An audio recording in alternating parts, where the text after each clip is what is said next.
বেশ কয়েকদিন যাবৎ শরীরটা খারাপ হওয়ার কারণে সেরকম ভিডিও বানাতেও পারিনি। তার জন্য সবার কাছে আমি ক্ষমা প্রার্থী। তাই আজকে একটু ছাদে চলে আসলাম ভ্রমণ করতে, কারণ সবসময় বিছানায় শুয়ে থাকা উচিত নয়। যদিও বা বেশিক্ষণ ছাদে থাকতে পারবো কি না সেটা আমি বলতে পারছি না, কারণ সূর্যি মামা খুব তাপ দিয়েছে। তাই একটু হাঁটছি আর গাছগুলো দেখছি, কারণ গত পরশু বৃষ্টি হওয়ার কারণে গাছগুলো একটু ভালো জল পেয়েছে আর সতেজ হয়েছে। তাই বাবা আর আজকে সকালে জল দেয়নি। তাই আমি একটু দেখি গাছগুলো কেমন কি আছে, কিছু গাছে জল দিতে হবে কি না। দেখলাম না, কোনো গাছে জল দিতে হবে না। বেশ কয়েকদিন আমার অফিস ছুটিও হয়ে গেছে, এবার অফিসেও তো যেতে হবে, কারণ জানোই তো আমাদের নো ওয়ার্ক নো পে। তাই আমাদের মধ্যবিত্তদের এই একটা ভারী সমস্যা। কিছুক্ষণ ছিলাম বসে, হট করে আমার ভাগ্নি আমাকে নিচ থেকে ডাকলো, তাই তাকে একটু হাত নাড়িয়ে একটু কথা বলে এদিকে আবার চলে আসলাম।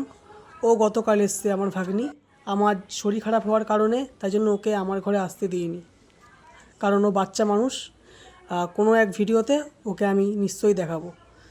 আর আজকে প্রচণ্ড গরম থাকার পরেও আকাশে অনেকটাই মেঘলা করে এসছে। হয়তো সন্ধ্যের পর থেকে একটু ভারী বৃষ্টি হলেও হতে পারে।